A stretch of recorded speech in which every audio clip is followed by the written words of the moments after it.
நற்செய்தி வாசகம். மத்தேயு எழுதிய நற்செய்தி 10ஆம் அதிகாரம். ஆண்டவரின் உயிருள்ள வார்த்தைகள் 7-15 முடிய. அப்படி செல்லும் பொழுது விண்ணரசு நெருங்கி வந்துவிட்டது என பறைசாற்றுங்கள். நலம் குன்றியவர்களை குணமாக்குங்கள். இறந்தோரை உயிர்த்தெழச் செய்யுங்கள்.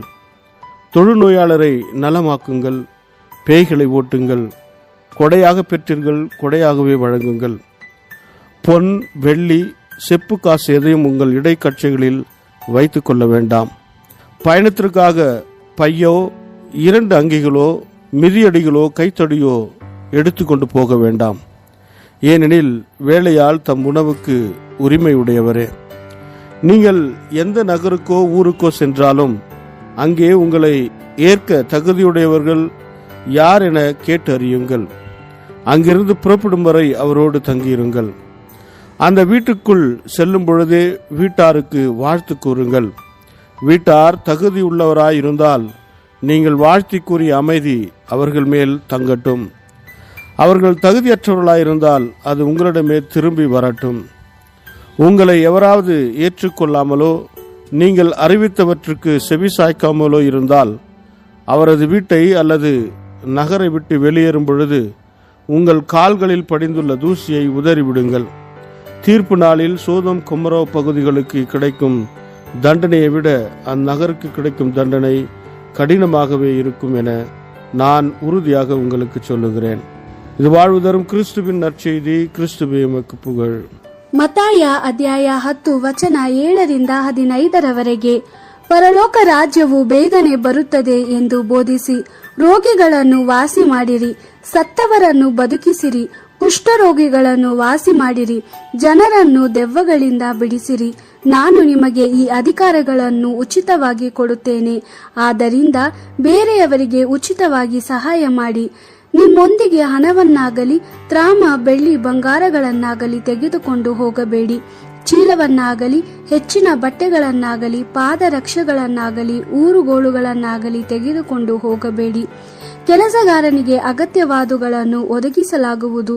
ನೀವು ಯಾವುದೇ ಊರಿನೊಳಕ್ಕೆ ಅಥವಾ ನಗರಕ್ಕೆ ಪ್ರವೇಶಿಸಿದಾಗ ಅಲ್ಲಿರುವ ಉತ್ತಮ ವ್ಯಕ್ತಿಯನ್ನು ಗುರುತಿಸಿ ನೀವು ಆ ಊರನ್ನು ಬಿಡುವ ತನಕ ಅವನ ಮನೆಯಲ್ಲೇ ತಂಗಿರಿ.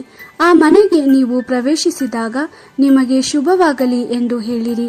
ಆ ಮನೆಯಲ್ಲಿರುವ ಜನರು ನಿಮ್ಮನ್ನು ಸ್ವಾಗತಿಸಿದರೆ ನಿಮ್ಮ ಆಶೀರ್ವಾದಕ್ಕೆ ಅವರು ಯೋಗ್ಯರಾಗಿರುವುದರಿಂದ ಆ ಆಶೀರ್ವಾದವು ಅವರಿಗೆ ದೊರೆಯಲಿ. ಅವರು ನಿಮ್ಮನ್ನು ಸ್ವಾಗತಿಸದಿದ್ದರೆ ನಿಮ್ಮ ಆಶೀರ್ವಾದವು ನಿಮಗೆ ಹಿಂತಿರುಗಿ ಬರಲಿ. ಒಂದು ಮನೆಯವರು ಅಥವಾ ಒಂದು ಊರಿನವರು ನಿಮ್ಮನ್ನು ಸ್ವಾಗತಿಸದಿದ್ದರೆ ಇಲ್ಲವೇ ನಿಮ್ಮ ಮಾತನ್ನು ಕೇಳದಿದ್ದರೆ ನೀವು ಆ ಸ್ಥಳವನ್ನು ಬಿಟ್ಟು ಹೋಗುವಾಗ ನಿಮ್ಮ ಕಾಲಿಗೆ ಹತ್ತಿದ ಧೂಳನ್ನು ಜಡಿಸಿಬಿಡಿರಿ. ನ್ಯಾಯ ವಿಚಾರಣೆಯ ದಿನದಲ್ಲಿ ಈ ಊರಿನ ಗತಿಯು ಸೊದೋಮ್ ಮತ್ತು ಗೊಮೋರಗಳಿಗಿಂತ ಬಹಳ ಕೆಟ್ಟದಾಗಿರುವುದು ಎಂದು ನಾನು ನಿಮಗೆ ಸತ್ಯವಾಗಿ ಹೇಳುತ್ತೇನೆ. ದೇವರ ವಾಕ್ಯವಿದು. ದೇವರಿಗೆ ಕೃತಜ್ಞತೆ ಸಲ್ಲಲಿ. Gospel according to Matthew, chapter 10, verse 7-15. Go and proclaim the message, the kingdom of heaven is near. Heal the sick, bring the dead back to life, cleanse the lepers and drive out demons. You received this as a gift, so give it as a gift. Do not carry any gold, silver or copper in your purses.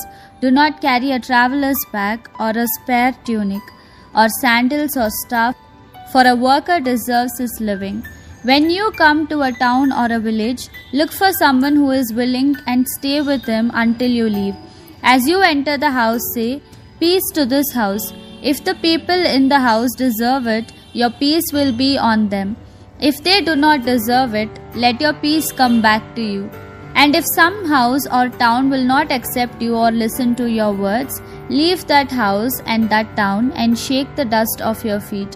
I assure you, it will go easier for the people of Sodom and Gomorrah on the day of judgment than it will be for the people of that town. The Gospel of the Lord. Praise to you, Lord Jesus Christ.